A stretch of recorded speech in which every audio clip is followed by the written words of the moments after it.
हर हर महादेव। दोस्तों, क्या आप जानते हैं महादेव की तीसरी आंख पहली बार कब खुली थी और कैसे उसी घटना ने एक ऐसे दैत्य के अंत की नींव रखी जिसने तीनों लोकों में आतंक मचा दिया था। आज हम जानेंगे तीसरी आंख के पहले प्रकोप से लेकर तारकासुर के विनाश तक की अद्भुत कथा। तारकासुर एक महाबली असुर जिसने घोर तपस्या से ब्रह्मा जी को प्रसन्न किया और वरदान मांगा, मेरा वध केवल भगवान शिव के पुत्र के हाथों हो। तारकासुर को पता था कि सती जी के जाने के बाद महादेव तप में लीन है और विवाह नहीं करेंगे। जब विवाह ही नहीं करेंगे तो पुत्र ही नहीं होगा तो वो नहीं मरेगा। वरदान पाते ही उसने देवताओं को पराजित कर दिया, यज्ञ वेदियों को तोड़ डाला और तीनों लोकों में भय फैला दिया। देवता ब्रह्मा और विष्णु के साथ कैलाश पहुंचे और महादेव से प्रार्थना की, प्रभु, केवल आपके पुत्र ही तारकासुर का वध कर सकते हैं। लेकिन महादेव समाधि में लीन थे, बाहरी जगत से अनभिज्ञ। बड़ी समस्या हो गई। शिव जी अगर तपस्या में लीन रह गए तो कब उनकी विवाह होगी, कब उनका पुत्र होगा और कब तारकासुर का वध होगा।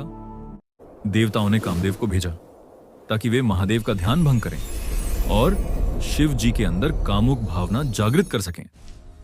कामदेव ने अपने पुष्प बाण को कमान पर चढ़ाया। जैसे ही बाण शिव जी के अपर छोड़ा, एक अदृश्य कंपन चारों ओर फैल गया। महादेव का ध्यान टूटा और उन्होंने धीरे धीरे अपनी तीसरी आंख खोली। बस एक अग्नि का विशाल स्तंभ फूटा, इतनी तेज कि सूर्य की रोशनी भी फीकी पड़ जाए। कामदेव उसी क्षण भस्म हो गए। हिमालय के शिखर पिघलने लगे, नदियां उबलने लगीं, आकाश में लपटें नाचने लगीं। देवता भी भय से कांप उठे। यह था महादेव के क्रोध का पहला अनुभव। पार्वती जी ने महादेव से प्रार्थना की, प्रभु, प्रेम और करुणा का अस्तित्व बना रहना चाहिए। महादेव ने तीसरी आंख बंद की और कामदेव को अदृश्य रूप में पुनर्जन्म दे दिया ताकि प्रेम का प्रवाह कभी न रुके।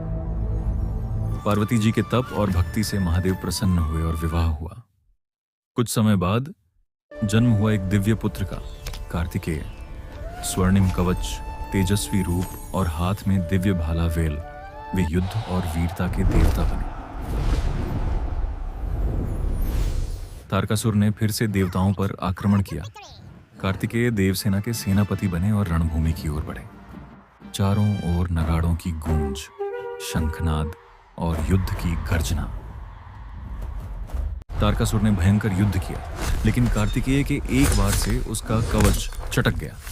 फिर दिव्य भाले वेल से एक घातक प्रहार और तारकासुर धराशायी हो गया। तीनों लोकों में पुनः शांति स्थापित हुई। महादेव की तीसरी आंख हमें सिखाती है, जब तक मन संयमित है शांति बनी रहती है, लेकिन अधर्म, लोभ और छल बढ़े तो प्रलय निश्चित है और धर्म की रक्षा के लिए महादेव का संकल्प अटल है। अगर आपको यह महादेव की कथा पसंद आई तो इसे हर शिव भक्त तक पहुंचाएं। कमेंट में हर हर महादेव लिखकर महादेव से आशीर्वाद मांगें। जय भोलेनाथ, हर हर महादेव।